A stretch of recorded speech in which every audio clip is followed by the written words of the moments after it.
Hello, Eckhardt. Hello. It's a privilege to be here and be able to ask you a question. Well, I don't like the idea of KGB in my mind because I'm Russian. Ah.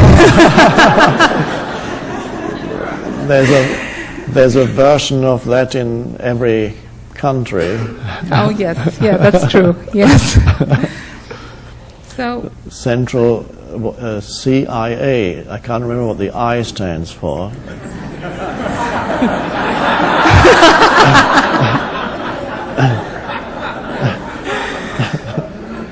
Okay.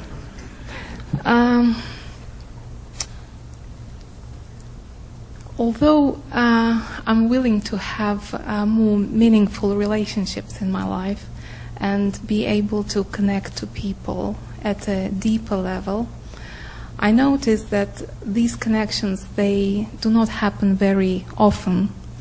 And if they do happen, they mainly happen by grace of God, or it's just like, it seems like divine is involved in it. So I'm wondering if I consciously want to connect with someone, and if it's not happening, am I solely responsible for this communication? Or is there more to it than just me being space for another person and communicating from the place of my essence rather than personality? Mm-hmm. Okay, thanks.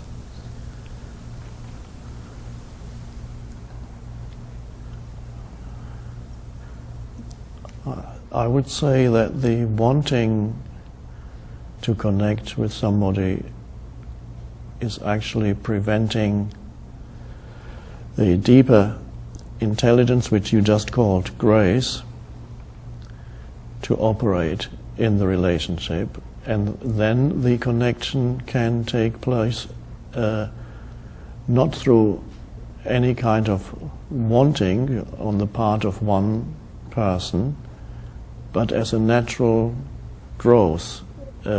So you're not allowing the grace. The moment you want that to happen, you're not allowing what you call grace, and that's a beautiful term, to operate in your life. So the more wanting there is, the less grace. So it's a question of surrendering to that movement of grace, because you have experienced it, and you will continue to experience it more if you take the wanting out, especially in relationships. And then all you do in a relationship is to be just present with that other person without wanting anything, because presence doesn't really need the other person. It enjoys being with that person because you enjoy the shared consciousness.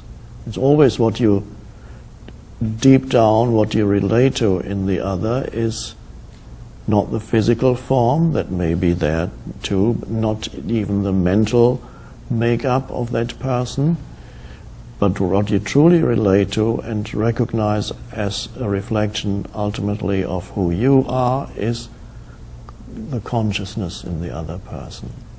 That's what you love. But you don't need it because you are consciousness. But when you see it reflected in another, it can be beautiful, and all you do then is you acknowledge the reflection, and then grace operates. It's a beautiful thing to acknowledge the reflection of consciousness in another. You can even do it in an animal. You can. Sometimes it's easier than in a human because the mind isn't in the way. The animal doesn't have the conceptual mind. It's not judging you. So you can look into the eyes of a dog and love the dog. And what is it that you love? The cute look of the dog, if the dog is cute, the cute appearance of the dog, or you touch the dog and there's a soft touch of the fur, that's lovely too. But if you looked through the fur and the skin, and the same with a human, if you looked through the skin, you would see the internal organs. You would see flesh and blood and bones. That's all. Is that what you love? No. And so when a dog dies or the human dies, you realize that which you loved isn't there anymore. If you love a dog, also you love the consciousness in the dog, because it may not have the same consciousness as you, or even the same depth as you, or the awareness, but it has that consciousness also, and you recognize it, and what you love in the dog is yourself. Ultimately, you love the consciousness in a different form, and in the other human, you love the consciousness ultimately. There may be other levels on top of that draw you to the other human.